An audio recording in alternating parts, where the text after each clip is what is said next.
Pier Pandi sir, நிகழ்ச்சி நான் உங்ககிட்ட இருந்தே தொடங்குறேன்.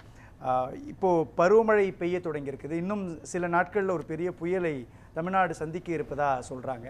தென்மேற்கு பருவமழை தொடங்கினாலும் கூட அது தமிழ்நாட்டுக்கு பெரிய பாதிப்பை ஏற்படுத்தாதுன்னு சொல்கிறாங்க. ஆனால் இன்னைக்கு மழை பெய்தால் அதை எதிர்கொள்வதற்கான சூழல் இருக்குதா? ஏன்னா கோடை காலத்தில் மழை அப்படின்றது எதிர்பார்க்காத ஒன்றா இருக்குது. எப்பொழுது வேண்டுமென்றாலும் பருவநிலை மாற்றமடையக்கூடிய ஒரு நிலை இருக்கிறப்போ எல்லாத்துக்கும் தயாரான நிலையில் தமிழ்நாடு அரசாங்கம் இருக்குதா? முதல்ல இந்த தலைப்பை முன்மொழிஞ்சு இன்றைக்கி இந்த விவாதத்தை துவக்கி இருக்கிறது ஒரு நல்ல விவாத முறைகளாக அமையுங்கிற நம்பிக்கை எங்களுக்கு இருக்குது. தமிழ்நாடு அரசை பொறுத்தவரையில் தென்மேற்கு பருவமழைக்கு ஒரு முன்கூட்டி இந்த கூட்டம் முதலமைச்சரை நடத்தியிருப்பதும் பாராட்டுக்குரியது, வரவேற்கத்தக்கது. கூட்டம் நடத்துவது மட்டும் விவசாயிகளை பாதுகாக்காது. காலநிலை மாற்றத்தில் இன்றைக்கு விவசாயம் செய்ய முடியுமா என்கிற நிலைக்கு வந்திருக்கிறது. ஏதோ தென்மேற்கு பருவமழை துவங்குகிற காலமும் மேட்டூர் அணை திறக்குகிற நீர் திறப்பு குறித்தும் இந்த கூட்டத்தில் விவாதிக்கப்பட்டிருக்கிறது. ஆனால் பருவமழை துவங்குவதற்கு முன்னதாகவே மிகப்பெரிய அழிவை சந்தித்திருக்கிறோம். கிட்டத்தட்ட மார்ச் மாதம் முதல் தொடர்ந்து இந்த கோடை மழையுடைய தாக்கம் என்பது கோடை பயிர்களெல்லாம் அழித்துட்டு, பருத்தி பயிற்சி துவக்கத்திலே பயிற்சி, எள்ளு பயிற்சி, வாழை, சூறை காற்றுன்னா இது வரைக்கும் பார்க்காத காற்று அடிக்குது. அதே போல் பல்வேறு பயிர்கள், பச்சை பயிர்லேருந்து எல்லாமே அழிஞ்சு போச்சு. பச்சை பயிரை கொள்முதல் பண்ணணும், கொள்முதல் பண்ணுறதுக்கு ஒரு இலக்கு நிர்ணயிக்கிறாங்க. குறிப்பாக ஒரு காட்டுமன்னார் கோயில் அப்படின்னா 100 குவிண்டால் தான் கொள்முதல்ங்கிறாங்க. அங்கே 500 குவிண்டால் இருக்குது. பச்சை பயிர் விளையிற பகுதியே ஒரு சில பகுதிகள் தான், வேறு எங்கேயும் இருக்காது. மயிலாடுதுறை, காட்டுமன்னார் கோயிலில் இது வீராணம் ஏரி சார்ந்த பகுதிகளில் மட்டும்தான் அந்த இருக்கும், விருதாச்சலம் அந்த பகுதியில் இருக்கும். அதை கொள்முதல் பண்ணுறதுக்கான நடவடிக்கையை அவங்க மேற்கொள்ளலை. அதுக்கான இலக்கீடை நிர்ணயிச்சுட்டு கொள்முதல் பண்ணாமல் விவசாயிகள் போராடிட்டு இருக்காங்க. நீங்கள் தை மாதம் அறுவடை முடிஞ்சதுக்கு பிறகு இன்றைக்கி இந்த ஆண்டு தமிழ்நாட்டில் நெல் கொள்முதலை கொண்டு போய் தனியாருக்கு கொடுத்துட்டாங்க. நீங்கள் தடுப்பு நடவடிக்கை என்பது உற்பத்தி பொருட்களை எப்படி பாதுகாக்க போகிறோம் என்பது ஒன்று, ரெண்டாவது அந்த உற்பத்தி பொருட்களை எவ்வாறு பாதுகாப்பான சந்தைப்படுத்த ஒரு விலை கொடுப்பது என்பது தான். இன்றைக்கி அதுக்கான அந்த கூட்டமாக அது நடப்பணும். இன்றைக்கி நான் அந்த நிகழ்ச்சிக்கு வர்றதுக்கு முன்னாடி காலையிலே எங்கள் இந்த வடக்கு மண்டல சென்னை மண்டலத்தினுடைய நிர்வாகிகள் கூட்டம் கிட்டத்தட்ட ராணிப்பேட்டை, செங்கல்பட்டு, காஞ்சிபுரம், திருவள்ளூர்லாம் வந்தாங்க. கிட்டத்தட்ட ஒரு 300 கோடி அளவுக்கு நெல் கொள்முதல் பண்ணியிருக்கிறாங்க. 170 கோடி அரசுக்கிட்டேருந்து ஒரு தனியார் நிறுவனம், தேசிய நுகர்வோர் கூட்டமைப்பு என்கிற ஒரு மத்திய அரசினுடைய கூட்டுறவு நிறுவனத்தில் பதிவு பெற்று தமிழ்நாடு அரிசி உற்பத்தியாளர் கூட்டமைப்புங்கிற ஒரு தனி நபருக்கு அவங்க அந்த NCCF முகவராக தேர்வு பண்ணியிருக்காங்க. அவங்களுக்கு எந்த அதிகாரமும் இல்லை, எந்த கட்டமைப்பும் கிடையாது, எந்த முன் அனுபவமும் கிடையாது. ஆனால் கொள்முதல் பண்ணின நெல்லுக்கு இதுவரையிலும் பணம் கொடுக்கப்படலை. விவசாயிகள் கிட்டத்தட்ட 300 கோடிக்கு மேலே வர வேண்டியிருக்குன்னு போராடிக்கிட்டு இருக்கிறாங்க. எல்லாருமே அறுவடை பண்ணி கொடுத்த நெல்லை கொடுத்துட்டு வாழ்வாதாரத்தை இழந்து நிற்கிறாங்க. இந்த கொள்முதலுக்கு அனுமதி கொடுத்த தமிழ்நாடு நுகர்பொருள் NCCFக்கு கொடுத்த அனுமதியை ரத்து பண்ணிட்டு, அவங்க என்ன ரத்து பண்ணி என்ன கடிதம் ஆர்டர் கொடுக்குறாங்கன்னா 170 கோடியை முன்பணமாக நாங்கள் கொடுத்தோம், அதுக்கான அரிசியோ கொள்முதல் செய்த கணக்கீடோ கொடுக்கல, விவசாயிகளுக்கு பணம் போய் சேரலை, அதனால் அவங்களுக்கான கொள்முதல் அனுமதியை ரத்து பண்ணுறது ஒரு ஆர்டரை போட்டிருக்காரு. இந்த ஆர்டர் எல்லாத்தையும் எங்களுக்கும் கொண்டாந்து கொடுத்தாங்க அந்த விவசாயிகள். இன்றைக்கி அந்த NCCF நிர்வாகிகள், எங்கள் நிர்வாகிகளோட NCCFக்கு போய் அதுக்கு ஒரு ரீஜனல் மேனேஜர் இருக்கிறாரு, அவர்கிட்ட கேட்டால் எனக்கு அதுக்கு சம்மந்தம் இல்லைங்கிறாரு. யார் ஒப்பந்தம் போட்டிருக்காருன்னா நான் தான் TNCCயில் ஒப்பந்தம் போட்டிருக்கேங்கிறாரு.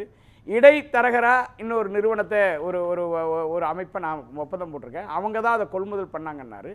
கொள்முதல் பண்ணதுக்கு யார் பொறுப்பு? நீங்கள் தானே பொறுப்பேற்குனா பொறுப்பேற்க முடியாதுன்னாரு. 4 மணி நேர வாக்குவாதத்தில் கடைசி வரைக்கும் நான் பொறுப்பேற்க மாட்டேங்கிற ஒரே பதிலோடு அந்த போராட்டம் முடிவடைஞ்சிருக்கு. இப்படி ஒட்டுமொத்தமாக கொள்முதலில் அரசாங்கம் பின்பற்ற கொள்கைகளே இன்றைக்கி விவசாயிக்கு விரோதமாக இருக்குது. ஒரு பக்கம் காலநிலை மாற்றத்தால் பருவகால மாற்றங்கள், பருவமழை ஓரிரு மாதங்கள் பெய்ய வேண்டிய வடகிழக்கு பருவமழை ஓரிரு நாட்களில் கொட்டித்திருக்கிறது. கோடை மழை என்கிற பேரால் இன்றைக்கு மிகப்பெரிய அளவு இருக்குது. ஆனால் நீங்கள் ஒன்று சொன்னீங்க, இது எதிர்பார்க்காத மழைன்னு கிடையாது. எல்லாமே 3 மாதத்துக்கு முன்னாடி 4 மாதத்துக்கு முன்னாடியே வானிலை ஆய்வுகளை தகவலை தெரிஞ்சு கொள்கிற வாய்ப்புகள் மாநில அரசுக்கு இருக்குது. அப்போ இந்த விவசாயிகளுக்கான உற்பத்தி பொருளை லாபகரமாக விற்பனை செய்வதற்கும் பாதுகாப்பதற்கும் கிடங்குகள் இருக்கா? இல்லை. இன்றைக்கி நீங்கள் நெல் கொள்முதலுக்கு அனுமதியை ரத்து பண்ணிட்டீங்க. இன்னும் 25% நெல் கொள்முதல் நிலை வாயில்களே கொட்டி கிடக்கு. யார் அதுக்கு பதில் சொல்கிறது? அடிச்சுட்டு போகுது, நெல்லை அடிச்சுட்டு போகுது, மழையில் விருதாச்சலத்தில் அடிச்சுட்டு போகுது, மயிலாடுதுறையில் அடிச்சுட்டு போகுது. 2 நாளாக பெஞ்ச மழையில் அறுவடை செஞ்ச நெல் அடிச்சுட்டு போயிடுச்சு. இப்போ அறுவடைக்கு தயாராக இருந்த பயிரெல்லாம் சாஞ்சு போச்சு. பயிர் காப்பீடு இருக்கா? இல்லை கொள்முதல் உத்தரவாதம் இருக்கா? முன்கூட்டியே திட்டமிட்டு அந்த கொள்முதல் செய்கிற நெல்லை உடனே அரவைக்கு கொண்டு போகிறதுக்கான தொழில்நுட்பங்கள் இருக்கா? இல்லை அதுக்கான அரிசி ஆலைகள் இன்னைக்கு மாநில அரசு கட்டுப்பாட்டில் இருக்கா? அரிசி தேவை இருக்குது. உணவு ஒரு பக்கம் பருவமழையை எதிர்கொள்வதற்கான சூழலை உருவாக்கணும், இன்னொரு பக்கம் விவசாயிகளை பாதுகாக்கக்கூடிய அல்லது விவசாயிகளுடைய விளைபொருட்களை பாதுகாக்கக்கூடிய இடத்தை நோக்கி நகர வேண்டிய கட்டாயத்தில் இருக்குதா தமிழ்நாடு அரசாங்கம்? இதை விவசாயத்துக்கான பாதுகாப்பு நடவடிக்கைகளும் நகர வேண்டியில்லை. ஏற்கனவே இருக்கிற கொள்முதல் கொள்கைகளை பின்பற்றினாலே விவசாயி பாதிக்கப்பட அப்போ பின்பற்றப்படலை, அதெல்லாம் கைவிட்டுட்டாங்க. இப்போதான் நான் சொல்றேனே, நான் 300 கோடி ரூபாய்க்கு நெல்லை கொடுத்துட்டு போய் நாங்கள் வந்து தனியார் முதலாளிகிட்ட போய் நெல்லுக்கு யாசகம் கட்டி நிற்கிற போல் நிற்கிறோம். உங்கள் ஒரே வரி எங்களுக்கு பொறுப்பு இல்லை, எப்போ பணம் வருதோ தர்றேங்கிறாங்க. எப்போ பணம் வரும் அந்த பதில் சொல்கிறாங்க. என்ன கொள்முதலில் அதாவது திடீர்னு எந்த ஒரு கட்டமைப்பும் இல்லாத, ஒரு முன்ன அனுபவம் இல்லாத ஒரு நிறுவனத்தை கூப்பிட்டு ஒரு மத்திய அரசோடைய NCCFங்கிற ஒரு நிறுவனம் ஒப்பந்தம் போட்டிருக்கு. தமிழ்நாடு அரசு அந்த NCCFோட தான் ஒப்பந்தம் போட்டேன்னு சொல்கிறாங்க. பணத்தை NCCF அக்கௌண்ட்டில் கொடுத்ததா NCCFக்கான கொள்முதல் ரத்து பண்ணுறாங்க. கொள்முதல் பண்ண வேண்டிய நெல் கிடக்கு, கொள்முதல் பண்ண நெல்லுக்கு பணம் கொடுக்கல, அந்த அரிசியே கொடுக்குறேங்கிறாங்க. இன்னொன்று சொல்கிறாங்க, இந்த அரிசியை கொள்முதல் பண்ணி மத்திய அரசுக்கு கொடுத்துட்டு 20 ரூபாய்க்கு விலை கொடுத்து வாங்கி 40 ரூபாய்க்கு தமிழ்நாடு அரசிட்டே கொடுக்குறாங்க. நீ எப்படி இருந்தாலும் தமிழ்நாடு அரசு நிதியை பயன்படுத்திங்க, எங்களுக்கு அதில் ஒன்றும் இல்லை. ஆனால் விவசாயிகள் கொள்முதல் பண்ண நெல்லுக்கு பொறுப்பேற்க வேண்டியது தமிழ்நாடு அரசு தான். அப்போ இந்த கூட்டங்கள்லாம் நாங்கள் வரவேற்கிறோம். காப்பீடு திட்டம் இருக்கா? காப்பீட்டு நிறுவனங்களோட ஒப்பந்தம் போடுறது மாநில அரசு தான். 2018க்கு பிறகு மேம்படுத்தப்பட்ட பிரதமர் காப்பீடு திட்டங்கிற பேரில் மாநில அரசு தான் ஒப்பந்தத்தை போடுறாங்க. ஆனால் ஒப்பந்தம் போடுற காப்பீடு திட்டத்துக்கு ஆண்டுக்கு ஒரு முறை குறைந்தபட்சம் 5000 கோடி ரூபாய் தமிழ்நாட்டில் கொடுக்கப்படுது. ஆனால் விவசாயம் பாதிக்கப்படுது. அரசோட பேரிடர் மேலாண்மையிலே இடுபொருள் இழப்பீடு வழங்கப்படுது. பாதிக்கிறப்ப வயல் விளை நிலங்கள் குறித்தான அறிவிப்புகள் வெளியிடப்படுது. ஆனால் காப்பீடு செஞ்ச விவசாயிகளுக்கு இழப்பீடு தர அவங்க மறுத்துறாங்க. 3-4 வருஷமாக சுத்தமாக அதுக்கான இழப்பீடை கொடுப்பதில்லை. இதை கண்காணிக்க வேண்டியது, கேட்டு பெற வேண்டியது மாநில அரசு தான். யாரும் வாய் திறக்கிறதே இல்லை. ஒரு பக்கம் வந்து விவசாயிகளுக்கான இழப்பீட்டு தொகையை கொடுக்கல, விளைபொருட்களை கொள்முதல் பண்றதுல சிக்கல் இருக்குது, பேரிடர் நிதியை போய் முறையா வாங்கிட்டு வரல அப்படின்ற பல விஷயங்கள் இதுக்குள்ள நீங்க பேசுறதுல புரிஞ்சுக்க முடியறப்போ என்ன காலத்துல இருக்குது, என்ன காலத்துல அதிகாரிகள் செய்யறாங்க, அமைச்சர்கள் செய்யறாங்க அல்லது அரசு செய்கிறாங்க அப்படின்ற ஒரு கேள்வி வருது இல்லையா இந்த இடத்துல? இப்போ அரசுக்கு யார் கொள்கை முடிவு எடுக்கிறாங்கிறதுல பிரச்சனை இருக்கு. கொள்கை முடிவை எப்படி செயல்பாட்டுக்கு போறதுங்கிறது பிரச்சனையா இருக்கு.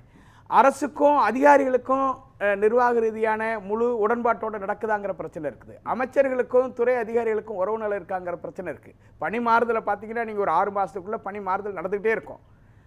சில அதிகாரிகள் பந்தாடப்பட்டுக்கிட்டே இருப்பாங்க. யாரெல்லாம் அரசு எடுக்கிற தவறான முடிவுகளை முதலமைச்சர் கவனத்துக்கு கொண்டு போனாங்கன்னா அவங்கள மாற்றுங்கன்றாங்க. யார் தீர்வு காண போகிறான்னு தெரியல. இன்றைக்கி ஒட்டுமொத்தமாக நீங்கள் இந்த கொள்முதல் முதலே வச்சு இப்போ நீங்கள் ரொம்ப வேடிக்கையாக இருக்குது. இவ்வளோ நெல்லுக்கு யார் பணத்துக்கு பொறுப்புன்னு கேட்டால் அந்த NCCF நான் பொறுப்பெடுக்க முடியாது, எனக்கு அதுக்கு சம்மந்தம் இல்லைங்கிறாரு. நீ தானே கொள்முதல் பண்ணேன், நான் தான் கொள்முதல் பண்ணேன், ஓன் பில்லு தானே இது, நீ தானே ஓன் பேரில் தானே பில்லு கொடுத்துருக்கேன், நான் தான் கொள்முதல் பண்ணேன், நான் தான் பில்லு கொடுத்துருக்கேன், பணத்தை எப்போ தரப்போகிறேன், நான் பொறுப்பேற்க மாட்டேன். அப்போ இதை யார் கண்காணிக்கிறது? இதுக்கு ஒரு துறை அமைச்சர் இருக்கார். நாங்கள் இன்றைக்கி ஒரு அதிகபட்சம் உணவுத்துறை அமைச்சர் உடனடியாக ராஜினாமா பண்ணணுங்கிறத வலியுறுத்தி வர 27ஆம் தேதி நுகர்பொருள் வாணிபக் கழக அலுவலகத்தையே முற்றுகையிட போகிறோம். ஒரு பக்கம் தென்மேற்கு பருவமழை இந்த ஆண்டு பருவ காலத்தில் குறைய போகுதுங்கிறாங்க. தமிழ்நாட்டுக்கு மழையோட குறையுங்கிறாங்க. அதுக்கு முன்னாடி வழக்கத்தை விட மாறுதலாக 1 மடங்கு கூடுதலாகவே மழை பெஞ்சிருச்சு. இப்போ இது மாதிரியான நெருக்கடியெல்லாம் இருக்குது. நீங்கள் வேளாண் வளர்ச்சியை பற்றி நேற்றுக்கு ஒரு அறிக்கை கொடுக்குறாங்க தமிழ்நாடு அரசு. இந்த அறிக்கைக்கும் வேளாண் வளர்ச்சிக்கு எந்த சம்மந்தமும் இல்லை. பொருளாதார வளர்ச்சி அப்படிங்கிறாங்க. பொருளாதார வளர்ச்சிங்கிற பேரில் நிலங்கள் கையகப்படுத்துறதுக்கு தமிழ்நாடு நில ஒருங்கிணைப்பு சட்டம் 2023 இந்த சட்டம் என்ன சொல்லுது? நிலங்களை விவசாயிகள் ஒப்புதல் இல்லாமல் கையகப்படுத்திக்கலாம் கார்ப்பரேட் நிறுவனங்கள். அந்த கையகப்படுத்துகிற நிறுவனங்களுக்கு தேவையான ஏரி இருந்ததுன்னா அதையும் எடுத்துக்கலாம், ஆறுகள் இருந்ததுன்னா அதையும் எடுத்துக்கலாம், பாசன கண்வாய்களை அவங்க அபகரிச்சுக்கலாம். விவசாய நிலத்தை கொடுக்க மாட்டேன்னு சொன்னாக்கா குண்டர் சட்டத்தில் அடைக்கலாம். நடக்குதா இல்லையா தமிழ்நாட்டில்? இது வரைக்கும் சுதந்திரம் பெற்ற பிறகு இது மாதிரி வரலாறு உண்டா? கிடையாது. இப்போ தான் சமீபமாக நடக்குது. சில அமைச்சர்கள் குறுநில மன்னர்களாக இருக்காங்க. அவங்க முதலமைச்சர் கட்டுப்பாட்டில் இருக்காங்களா?